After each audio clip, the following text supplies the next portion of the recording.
All right. Of We course. continue on. Now, so we need to talk to that guy.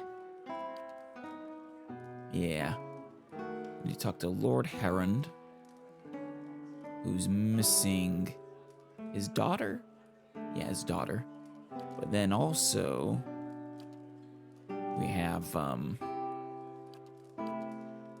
it the Hermit at Hadrit House? No. Through Death's Gate? Yeah, through Death's Gate. So we need to find someone who knows something about ruins. And then also the Child of the Five Sons. Right.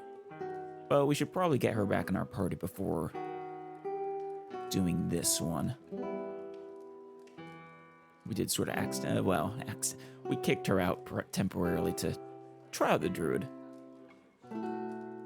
We can pick her up when we go back for the siege, though. Or no, not the siege. The attack by the Leaden Key. When we go back there for that, we can pick Pelagina back up. All right. Well, Lord Herond.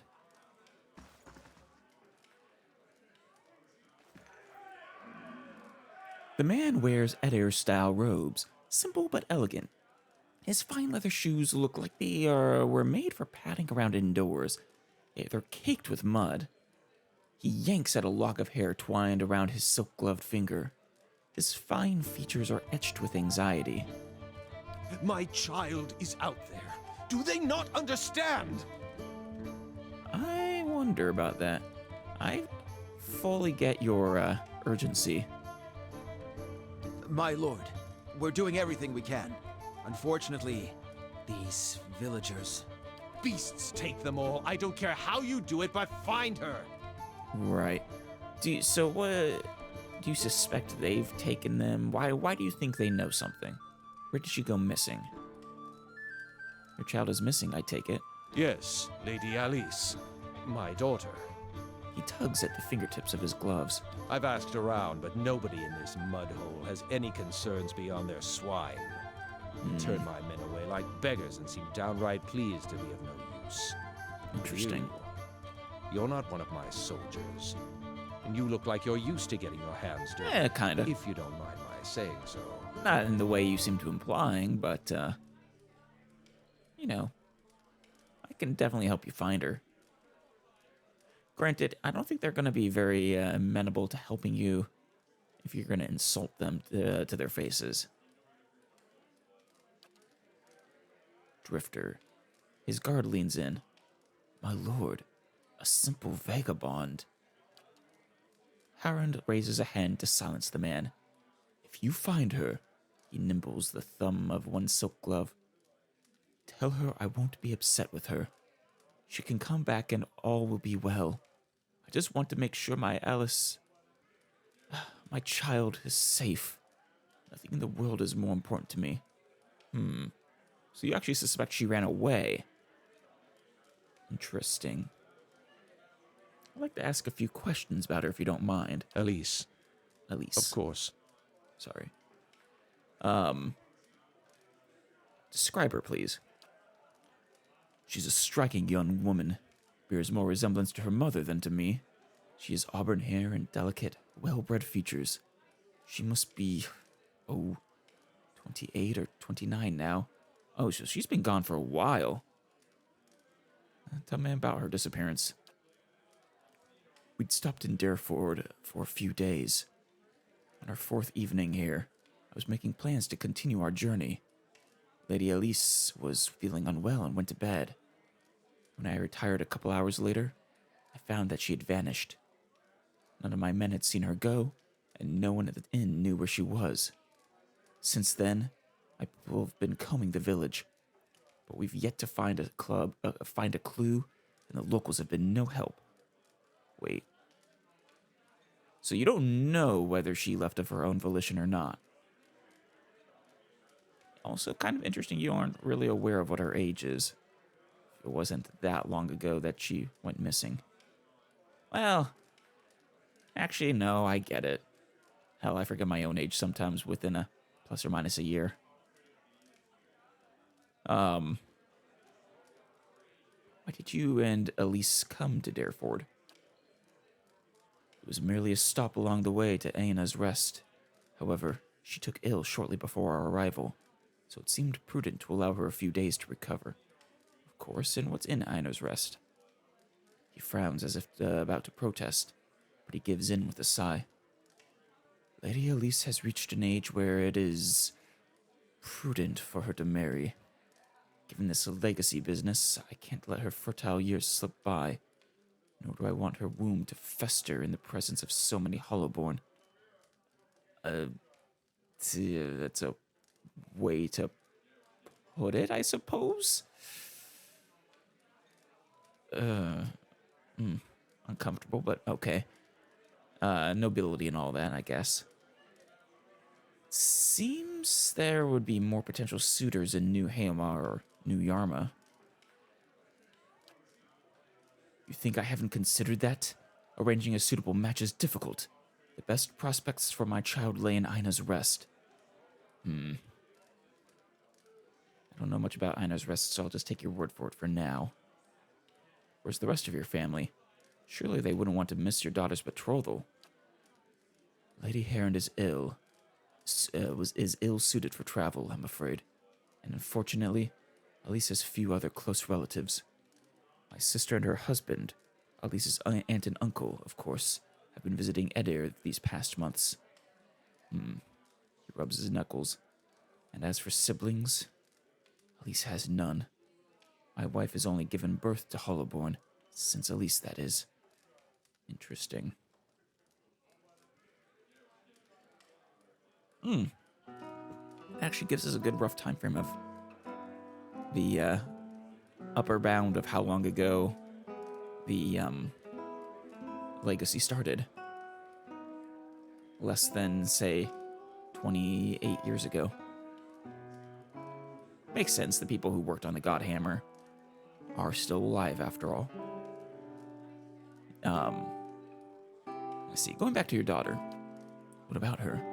Or previous questions. Something more? Go on then. Well, I heard you arguing with the innkeep. A petty, small-minded man, just like the rest of them around here.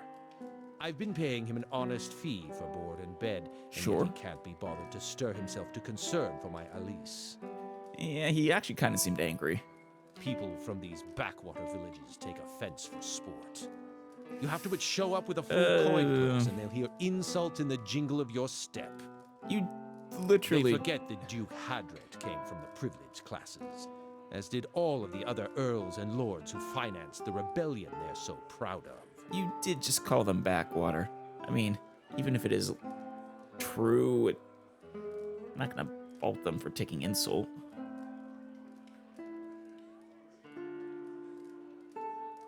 But yeah, I mean, that's pretty common, though. The leaders of rebellions like this actually being relatively privileged. This is why I'm hoping you can help. He tugs at a lock of hair again. I should have never trusted these people around my child. So you think they're hiding her, or... I would really like to ask you how she felt about this potential betrothal. Whether she was on board, or if there were any signs she wasn't. But tell me about yourself. I'm Lord Nestor Harrond of Defiance Bay. My family has been prominent there since Imperial times. Oh, wow. Our primary estate is on the outskirts of Brackenbury, but we have holdings in New Haomar as well. Those went to my sister and her husband. I see. Well, I'll look around. I'll poke my nose into people's business and see what I find. But first, let us, upstairs. Maybe she never left her bed. Unlikely. Just come get the stairs. Oh, Nifri. The Orlan hovers by the window, peering out of it every few seconds. As you enter the room, she watches you carefully, her hand hovering over her stiletto. She cranes her head to peer behind you. Anyone follow you? Who sent you? What are you talking about? The man leaning against the wall glances out the door and nods to the Orlin. The hand over her weapon relaxes, but she's still watching you closely. Some old friends from Defiance Bay are looking for me. We're not exactly friends anymore, if you catch my drift. I'm just trying to lie low and mind my own business. Know what I mean? Oh, sure. I get you. I say I'm similar. I haven't really been lying low, though. What was my original intention, though? We have a dog. Hooded Amawa. Boss. And Amawa, looks at the Orlin and jerks his head at you. All right, all right. She raises a hand to the Amawa before turning back to you. My friend here thinks you could maybe help us out. Now, I'm sure you're a busy woman. Kinda. So I'll make it worth your time. She flips you a few coins. Just go take a look around town. Come back and let me know if the coast is clear or if you see any suspicious figures. Alrighty. I'll report back if I find anyone skulking in a corner and cackling maniacally.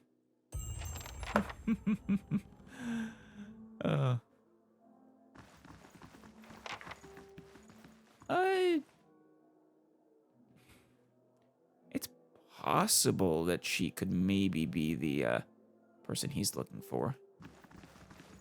They are both from Defiance Bay.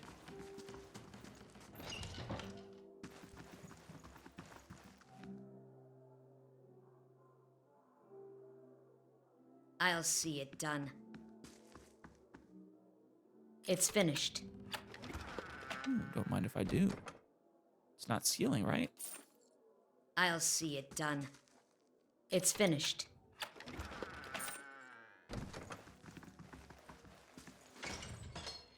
Diorin and Orion de Medici. But they're, no one to talk to. The glass of this window is broken. Warped, knotted planks have been nailed over it. Oh. Huh.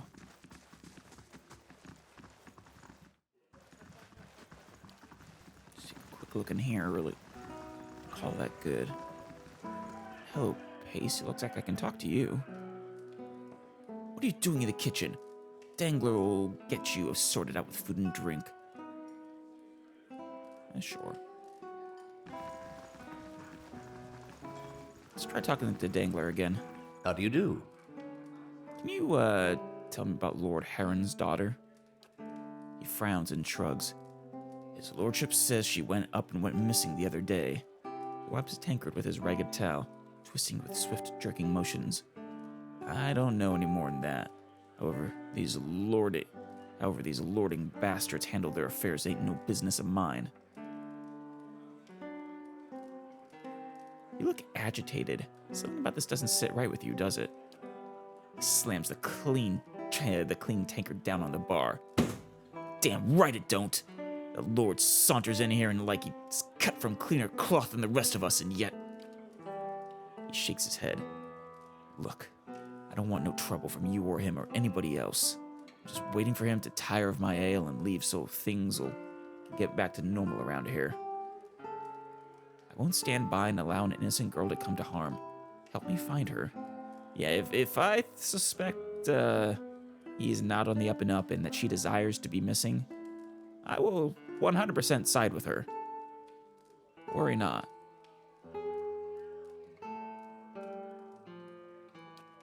He leans on the bar and sighs. That girl, Elise, she was looking to disappear. Should have seen her, watching the door like a sheep at slaughter. All the same, she didn't hardly speak to no one. Only folk I seen her talk to's Triggle. Who's Triggle?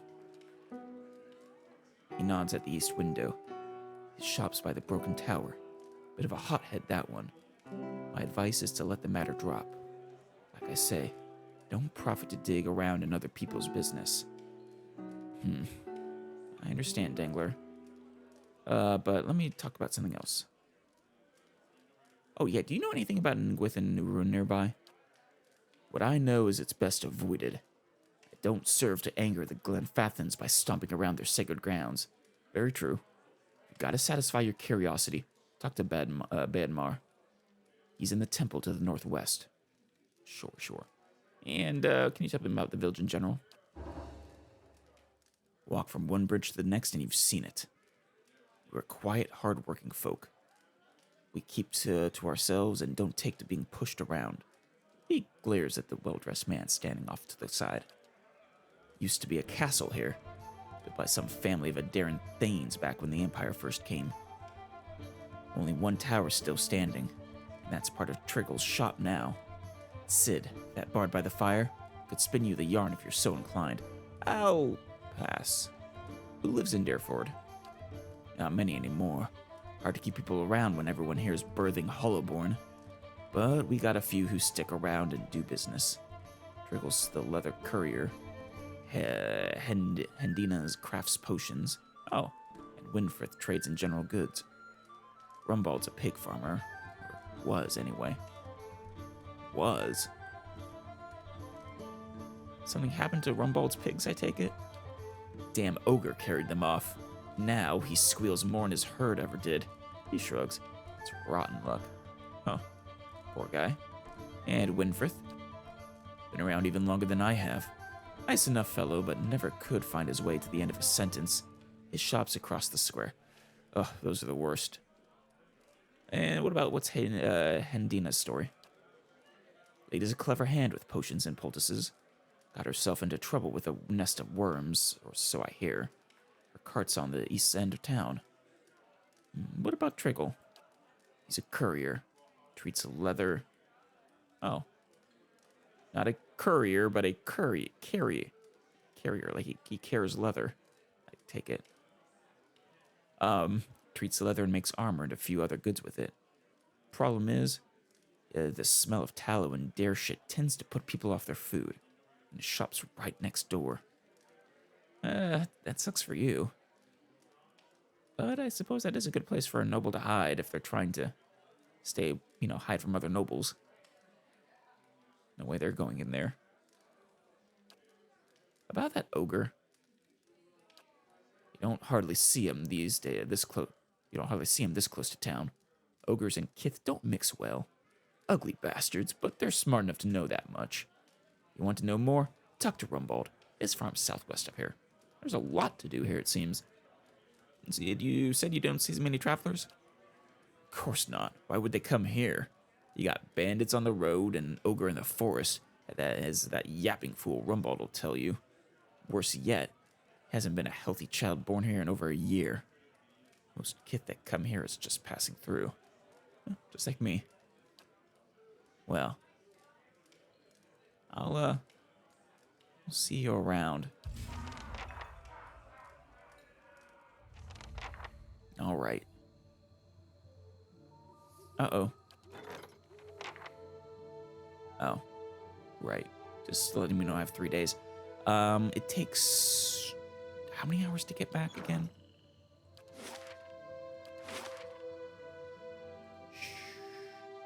Shoot, I'll have to go to the edge of the village to actually see.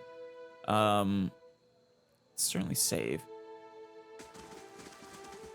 She's missing for days. People can't keep stolen. Oh, it's them again. I mean, they absolutely can. Can you smell the oily notes of brain fat in the air? Cured leather always makes me so hungry. Ew, I know it's edible, but I wouldn't want to. Not really. Where are we? So this is... Okay, that's Triggles. I suppose that would be the first place to check. There's a grieving mother over there.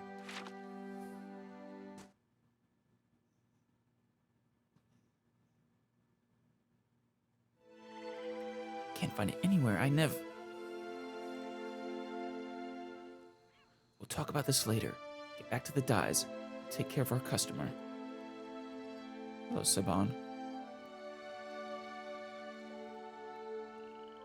Seems to be a secret over there. Yes. Good day, stranger. A sturdy, broad-shouldered man wipes his hands on his slacks. He reeks of the same foul compound wafting through the vats. His arms are stained with dye. You looking to purchase some leather? Sure, show me what you have for sale. Get on his good side before we pop the question. Minus 27% crit damage taken. Oh, it's kind of nice. And then plus 1 endurance per 3 seconds. That's also kind of nice. But no, I'm good there on that front. Actually, maybe I'll sell some things to you. We're getting some good value out of selling our junk. Very nice. I can actually maybe afford some nice magic items now. Actually, let me check this. What's inside here? She's not hiding in here, is she? No. But there's a key. Hey, what can you tell me about Alice Herond? He shrugs. Only that her father's men have been banging down doors and stirring up trouble looking for her. I never met her myself. Yeah, you see, that's strange because a certain somebody, Dangler, told me two were acquainted. He watches you and smiles slowly. He doesn't miss much. What exactly did he tell you? He said that she was looking for an escape.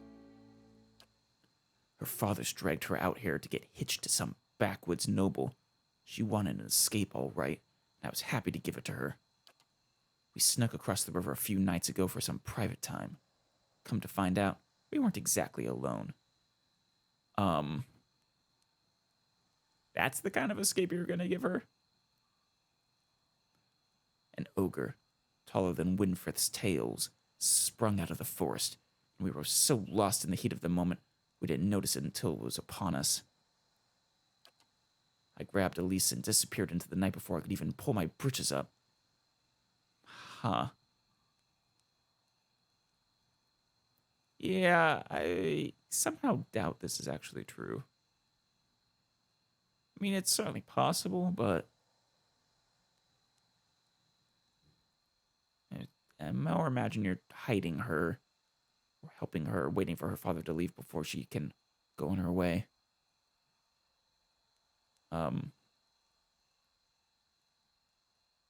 Don't take this the wrong way. This shop smells like an outhouse. Am I really to believe that a lord's daughter snuck into the woods with you? Triggle scowls. Curb that clever tongue of yours. I'm afraid there's no right way to take that, stranger. I meant no offense. I'm just trying to find her. His eyes narrow. As I was saying, the ogre vanished with her. Probably took her to its lair, wherever that is. He measures you with his gaze.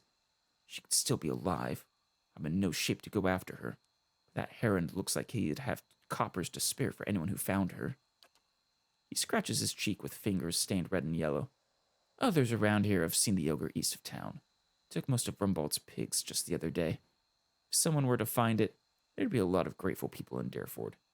I mean, I'm certainly willing. I was going to go after the ogre anyways, but what's in the collapsed tower? It's collapsed. Nothing. He rolls his eyes and shrugs. A few hides on stretching racks and the tallow stench Dangler's always grumbling about. The rest of it keeps dust. Just like the fool Lady Thanu who tried to hold it. There's a bard at the inn who'll tell you the whole blazing story if you want to hear it. I really don't. Stay out of my private quarters. That goes for you and Herod's bootlickers. I am not going to turn her in. Don't worry. I will talk to you first, though. I'm not one for chit-chat, elf. Try speaking to Triggle if you have any questions. What are you, Effigy's eyes? Saban, stop her! He raises his axe, rage in his eyes.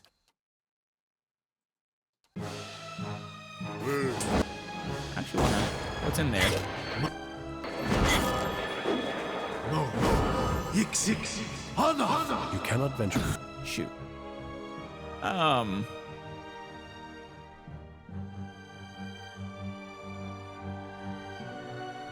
Should I go back? I really want to see what's in here. But I should probably do it the right way.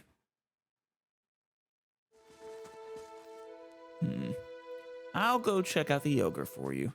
I will find your story is a lie, though. When I do, I'll have some questions for you.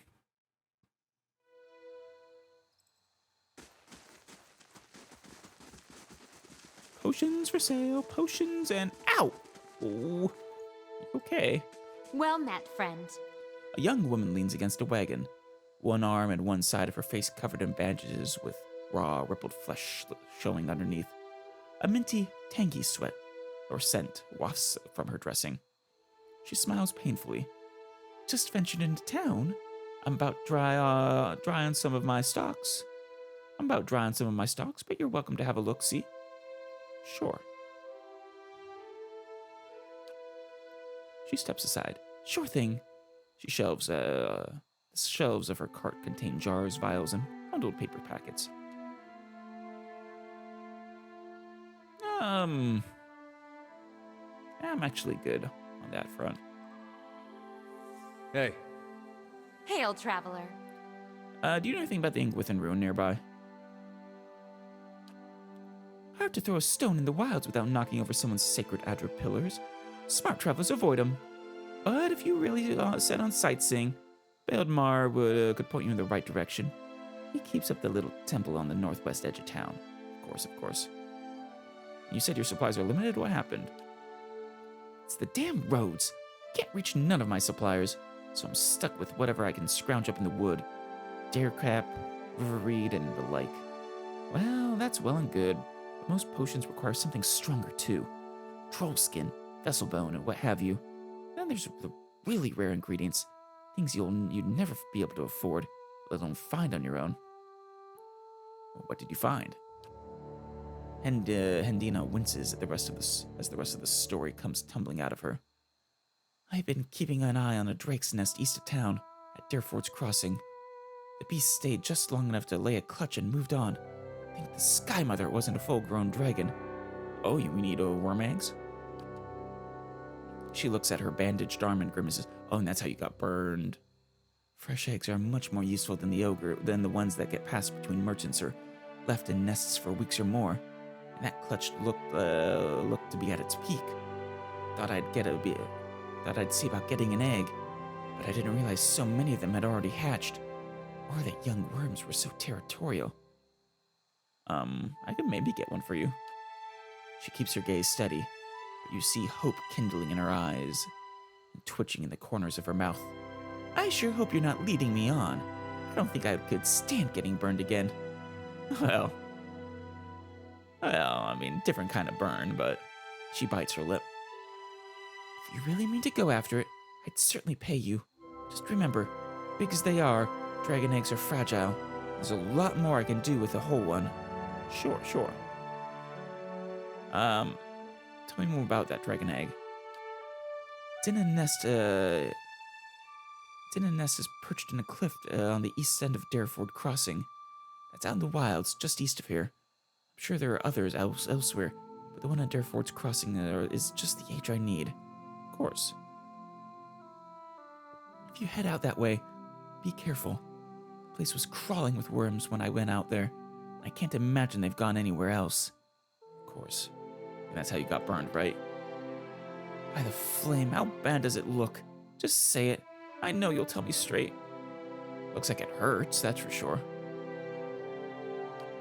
She laughs ruefully. That's a mighty soft way of putting it. I already told you about my run-in with the worms. I reckon you put the rest together already. I did. I really did. And what's wrong with the roads? A noise of disgust rattles from her throat. Brigands, looters, you name it. The gods may be hollowing out our babies. That's a horrible way to put it, but accurate. But it's grown folk that's rubbing out the rest of us. People are scrambling to Defiance Bay because they hear there's healthy births there, even though it's actually not true. And all those refugees and abandoned homes attract desperate sorts like flies on dog shit. I have to imagine the despair they feel when they get there and find out it's not true is just horrible.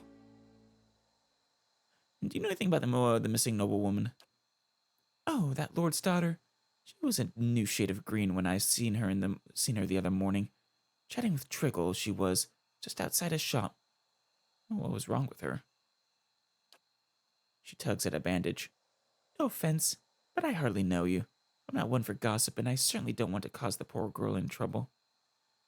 Lord Heron said she was ill from travel. She laughs. That weren't no road sickness, trust me. I know when I see it. Yeah, so it was probably a fake sickness she induced herself with, or was just pretending to get him to stop here for a while.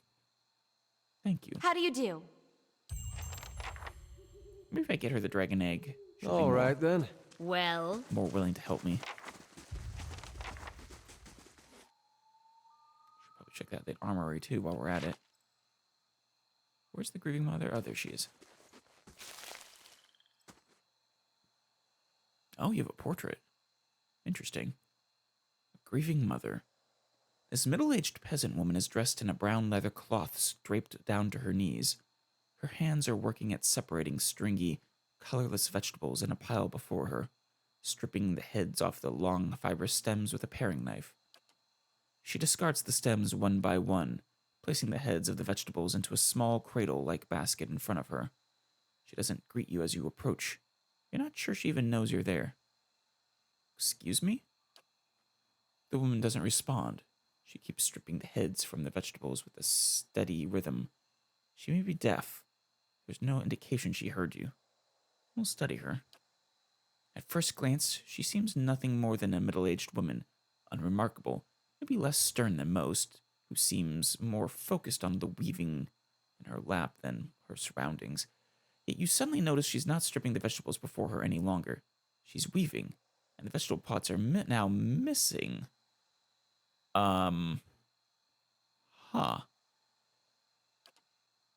Curious. She's not a ghost, is she? No. She still pays you no mind, her brown locks torn and snagged from lack of washing. Like many of the townsfolk you've seen, there's a strange blur to her.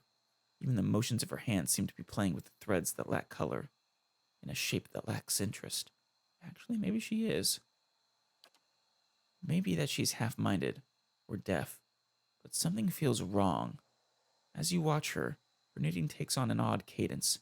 You have a terrible suspicion that something lurks beneath what your eyes are showing you.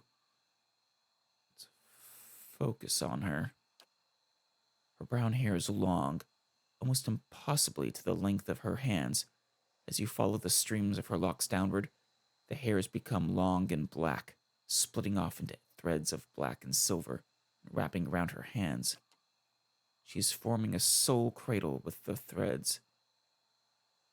A soul cradle, braiding a net in front of you, each finger long and sharp like a series of knitting needles, almost hypnotic. The silver and black strands of her hair weave together, the silver predominating as a highlight, the black shadowing it. And suddenly, you are calm. You're on a plateau, almost the height of a tower, several stories high. The plateau is like a table lying beneath a clear sky. And beneath the plateau, surrounding in all directions, a forest, hazy with mist. Although whether it is actual mist, or distance, or recollection, resting in the curve of a natural arch above you is a great copper bell, half again the size of a man, hanging at attention, as if looking down on you and the event unfolding before you. It's getting very creepy. The plateau has soaked in the sun, and the rock beneath you is rough and warm. The sky forms a cradle around you. You feel different, not disembodied, but you feel your body, your physical contours have changed along with the surroundings. And you hear a soft series of chimes, like wind chimes. At the sound, the scene gains color and texture, as if sound is beckoning you gently forth, filling your senses and thoughts, like a mist roiling softly into a sealed chamber. And let's focus on the chimes. The chime coaxes you deeper into the memory, and you're certain it is a memory, a warm one. So not a past life. You're on the stone of the plateau, your knees on the warm texture of the ground, silver, white, shimmering like Adra? The plateau is formed of it, glistening in the sun. You can feel the heat on your skin, your wrists, and your hands. Your hands are in motion, weaving, not thread, but gathering, tenderly moving along the first movements of Barath's wheel. Your hands are wet. Your hands are upon the flesh of a newborn child, and you can feel the crowning of a tiny head turning in your grip. Its head slick, wet from the womb. Oh no. Hollowborn. The hands you are wearing, inhabiting, have done this many times, and they are practiced and confident.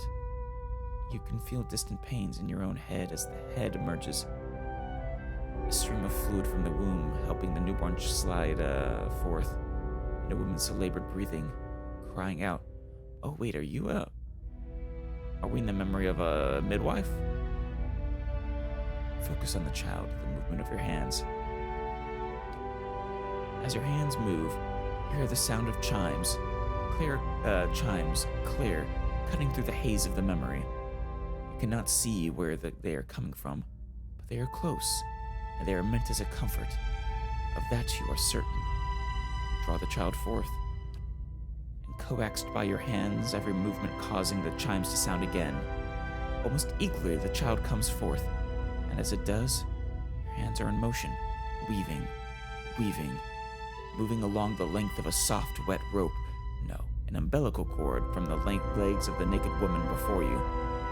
You're holding a small child, still wet from the womb, before you.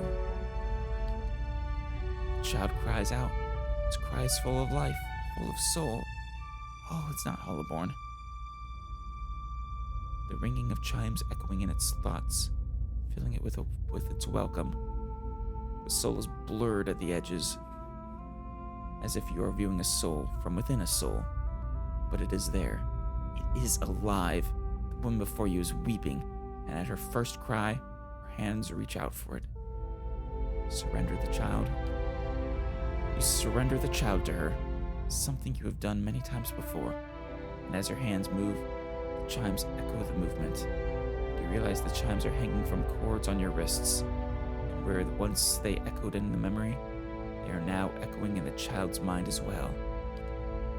The chimes are intended to welcome the child, to be its first gentle greeting into the world. Aw. A soothing sound guided by the tender motions of your wrists. You're helping to weave its thoughts, its perceptions, and the experience. The experience. The woman laughs with a ragged joy, laughing from a parched throat, where emotions seem soothed, and the physical demands of labor have left her exhausted. The child is here. The child is safe. And all atop the plateau is peaceful, calm, distant, flattening out as the memory persists. But why is she grieving then? Slowly pull back, retreating from the memory. With effort, the scene bleeds of color, and your mind becomes your own again. There's no pole, no anchor, yet the sound of the chimes remains. As they existed in the memory, they sounded here as well, and they are hanging from the woven braids on the wrists of the woman before you. So she was the midwife. Even as your head is spinning from the touch of her mind, the sound of the chimes on her wrists is sharp and clear, as if coaxing you back to the real world.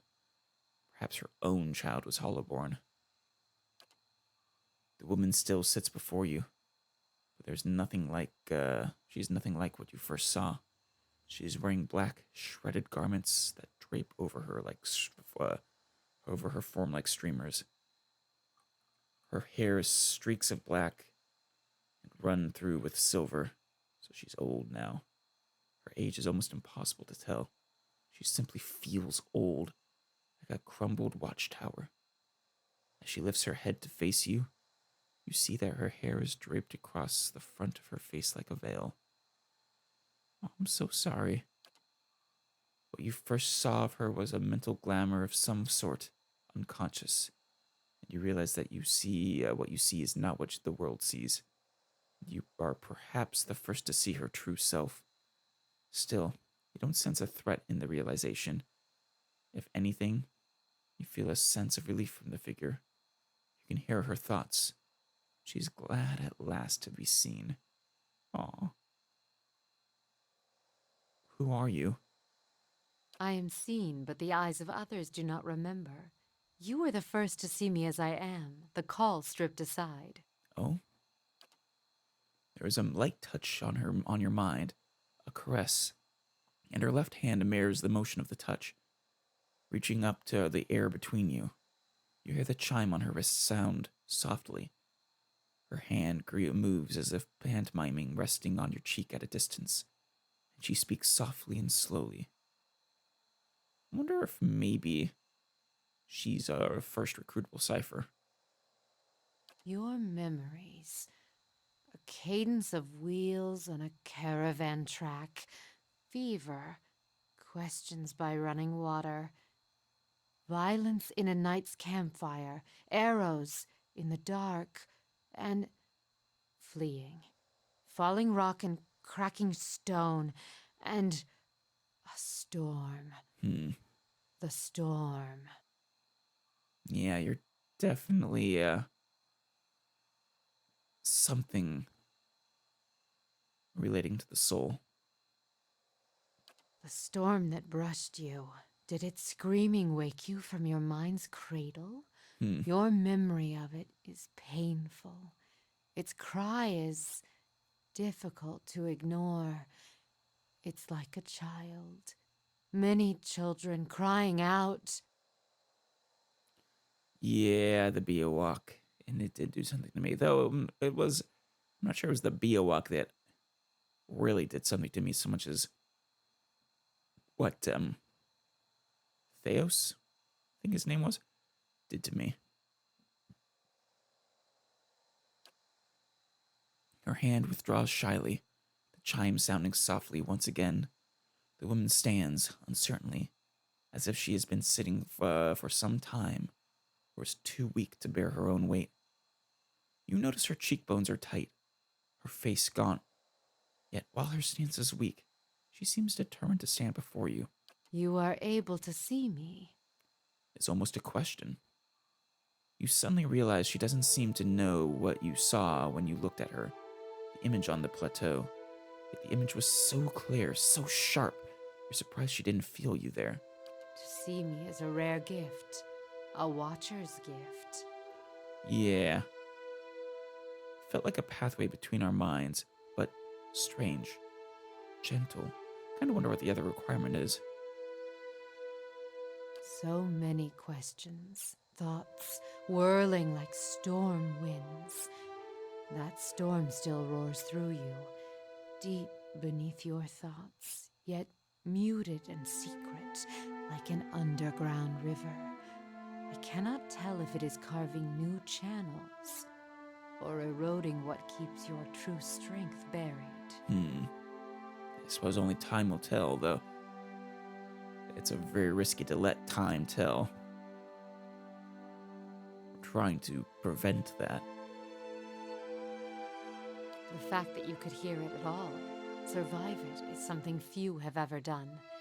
Your power will grow stronger with each soul you touch, as it allowed you to reach out to mine. Right. There's a silence. Although it seems to last for but a heartbeat, in your thoughts it stretches out between the two of you, like a pole between your minds. You blink, take a breath, and then you realize she wants to ask you a question. You can't form the words, as if assembling them is painful, or there simply are not enough pieces. Do you wish to travel with me? You feel a wave of fear, gusted with strength of relief, although oddly, her expression does not change. Then fear dissipates, and you feel strength and certainty, as if the plateau from her memory lies beneath you, and a calm sky looks down upon you. So that's just straight up her name, and she is a cipher. Yeah, Hierovius, I'm gonna part with you for now. May Wal watch your step. I'm already a cipher, but she is fascinating to me.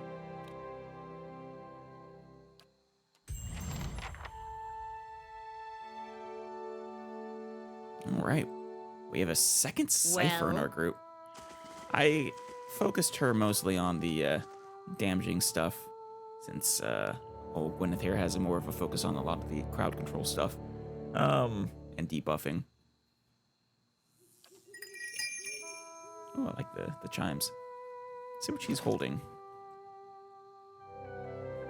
Fine dagger and a fine crossbow. Fine padded armor. So Gwyneth already has her own gun. Suppose I could give you forgiveness.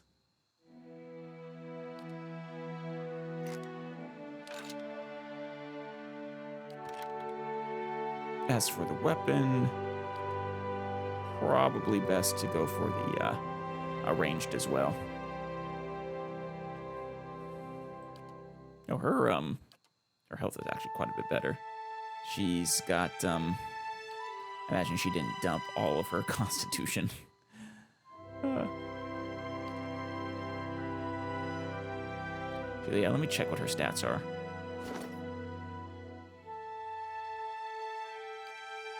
Less might, much more con.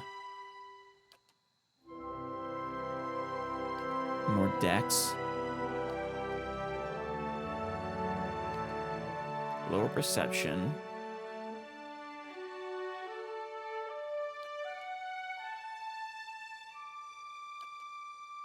About the same intelligence. And much lower resolve. But fair enough. That's actually probably the least important for her. All right. Okay. She's from the, yeah, she is a Marewood, or a midwife from the Deerwood, or the Meadowfolk. Uh-oh, we're a troublemaker for House Doyman now. Yeah, we kind of expected that. All right, we'll give her the warbow for now. Warbow and the pistol. Probably stick with the pistol for the most part, though. Here we go. Yes. You have the pistol out. What? Good. You have your rod out. Good. Hey. Sword out. Good. Yes? Arquebus out. Good. Hi?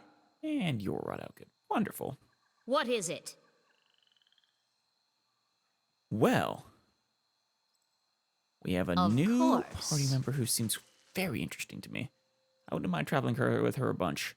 Granted, it would be nice to have more melees who can actually survive, though I suppose our paladin friend wasn't actually that good at surviving. Maybe if I gave her a shield, it'd be a little better, but I suppose next up for us to do... let's check out the arms really quick, and we'll call that good.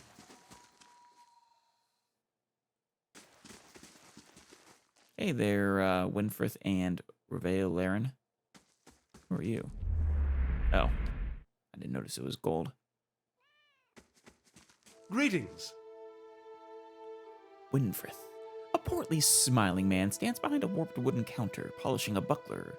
He looks up. Haven't seen you before. Always glad to see a new face in town. Company's good for business, and chatter's good for the soul. That's what I always say. Anyhow, what can I do for you? Well, first off, show me what you have for sale. Oh, yes, that's what I was thinking. That maybe he has good, magic items. The weapon range is, of course, always nice, but, I don't really have anyone using a pike. Oh, crits inflict prone, I like that. The Hours of St. Rumbold. Crits also inflict prone. Do all these do that? No. This one does give extra damage against prone, though. Well... I'm not gonna... I think there are... Ooh, mosquito?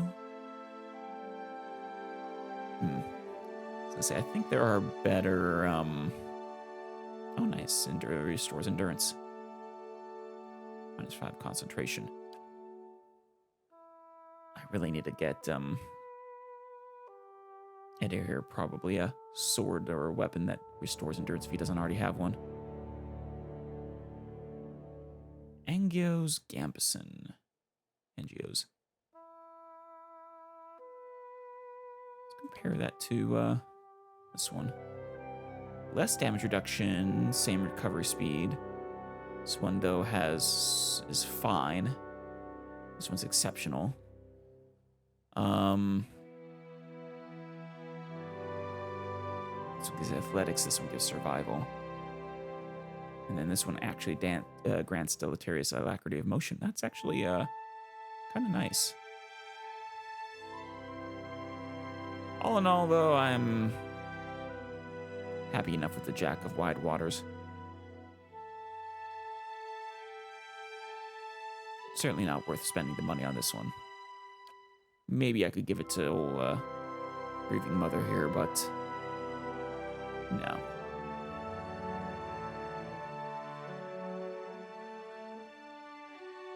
Plus 20% Zealous Aura. Barrier effect. That's actually quite nice. I might give those to our Palagina friend. Ooh, I like this one too, actually. Kana, do you want that? I have the money.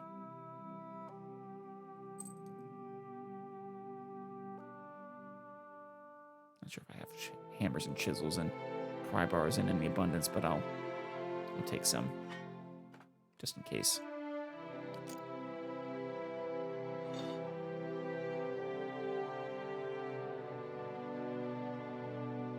What the hell? Why don't I get those boots for when we get Pelagina back in the party? We will have her at some point. Now, in order to give you this, I'll have to give up the +9 will. Oh, that's fine. Here, I'll give that to you, Gripping Mother. All right, Lilith Shawl gives us +1 stealth and +3 perception to everyone around us. It's actually nice. Does anyone need a cloak or anything? 5 deflection. Definitely want you to have yours. This, okay, that's healing received. That's less good. Let's give it to you.